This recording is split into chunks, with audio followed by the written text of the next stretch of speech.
श्री हरि विष्णु।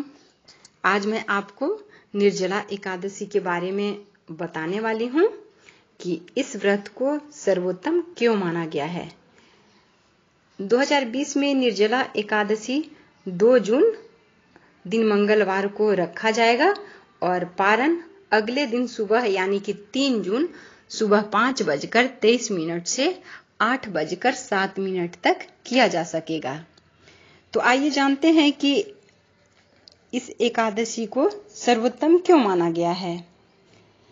इस एकादशी को पांडु एकादशी या भीमसेनी एकादशी भी कहते हैं।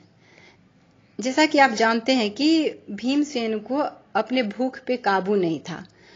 एक बार वे इसी सवाल को लेकर और महर्षि वेदव्यास के पास जाते हैं और उनसे वे पूछते हैं कि महर्षि आप मुझे कोई ऐसा रास्ता बताएं कि मैं एकादशी व्रत के बराबर फल प्राप्त कर सकूं।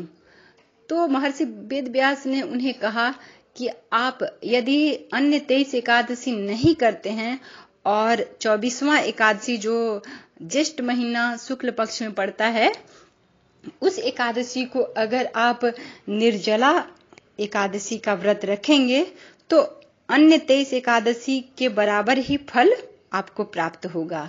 भीमसेन ने ऐसा ही किया। इसीलिए शास्त्र में ऐसी मान्यता है कि अन्य 23 एकादशी के बराबर का फल हमें निर्जला एकादशी करने के बाद मिल जाता है।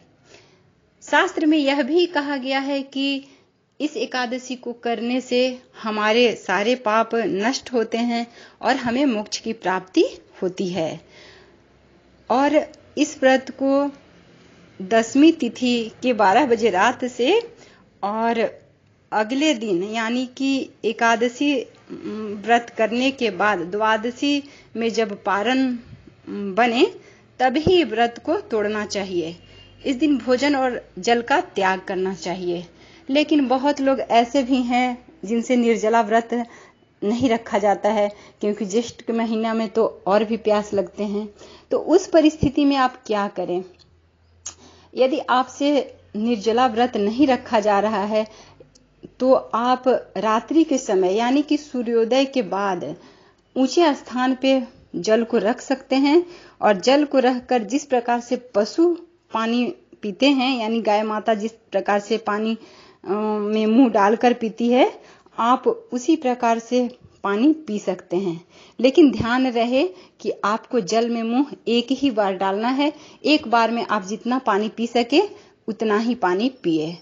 और सबसे अच्छी बात यह है कि इसका पानी पीने का दोष नहीं लगता है। इसे भी निर्जला ही माना जाता है, निर्जला ही समझा जाता है। तो यदि आप निर्जला व्रत कर लें और आपको रहा नहीं जाए तो आप ऐसे भी कर सकते हैं। और यदि आप इस दिन व्रत रखते ही नहीं हैं या आप नहीं रख पा रहे हैं तो कम से कम इस दिन चावल का त्याग करें। और यदि आप फलाहार पे इस व्रत को रखते हैं तो मेरी सलाह यह है कि उस दिन फलाहार वाला नमक का भी त्याग करें क्योंकि नमक चाहे जो भी हो नमक तो नमक ही होता है।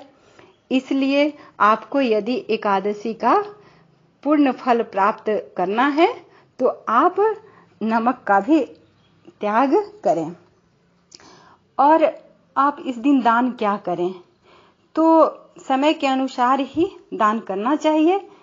और ज्येष्ठ का महीना है तो ज्येष्ठ महीना में काम आने वाले सामग्री का ही दान करना चाहिए।